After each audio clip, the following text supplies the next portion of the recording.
నమస్కారం అండి. ముందుగా రాష్ట్ర ప్రజలందరికీ రాఖీ పౌర్ణమి శుభాకాంక్షలు.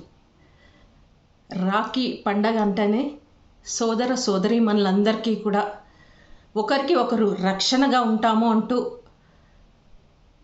ఒక ఇండికేషన్గా ఒక బంధాన్ని స్ట్రాంగ్ చేయడానికి ఈ పండుగ జరుపుకుంటారు. ఈ రక్షాబంధన్ రోజు మన రాష్ట్ర పరిస్థితులను పరిశీలిస్తే నిజంగా చాలా బాధేస్తుంది. వంగలపూడి అనిత గారు హోమ్ మినిస్టర్ జైల్లో ఉన్న ఖైదీలకి వెళ్ళి రాఖీ కట్టి నేనున్నాను అంటూ భరోసానిచ్చానని చెప్పేసి తన వెబ్ పేజ్లో, తన సోషల్ మీడియా పేజ్లో అప్లోడ్ చేసుకున్నారు. అనిత గారిని నేను సూటిగా ఒకటి ప్రశ్నించదలుచుకున్నాను. అమ్మా అనిత గారు, మీరు గతంలో కూడా చాలా చేశారు. ఈ హోమ్ మినిస్టర్ అయిన తర్వాత కూడా మీరు వెళ్ళి ఖైదీలకు రాఖీ కట్టడం ఒక విధంగా మంచే అనుకోవచ్చు.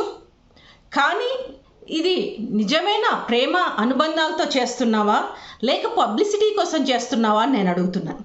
ఎందుకంటే నీకు నిజంగా వాళ్ళపైన, సోదరులపైన ప్రేమ అనేది ఉంటే ఇతర ఖైదీలకు కూడా వాళ్ళ రక్త సంబంధమైన తోబుట్టువులు వచ్చి రాఖీ కట్టాలంటే ఎందుకు అడ్డుకుంటున్నావని నేను అడుగుతున్నాను. నీకు బంధం విలువ నిజంగా తెలుసుంటే ఎందుకు అడ్డుకున్నారు అని నేను అడుగుతున్నాను. ఒక ఎంపీ మిథున్ రెడ్డి గారు వాళ్ళ సోదరి మిథున్ రెడ్డి గారికి రాఖీ కట్టడానికి జైలుకి వెళ్తే ఆవిడని అడ్డుకున్నారు. మరి మీరు మాత్రము ఏ సంబంధము లేదు, రక్త సంబంధం అంతకంటే లేదు, కేవలం నేనున్నానని భరోసా ఇస్తానని మీరు వెళ్ళారు. మరి అది పబ్లిసిటీ కోసం చేస్తున్నారా అని నేను అడుగుతున్నాను. బంధం విలువ మీకు తెలుసా అని నేను అడుగుతున్నాను.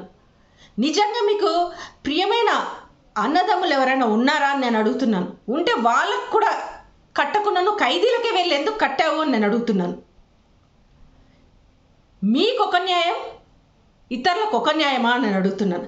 రాష్ట్రంలో ఉన్న మహిళలందరికీ కూడా వాళ్ళ తోబుట్టువులకి రాఖీ కట్టాలని ఎంతో ఆశపడి ఉంటారు.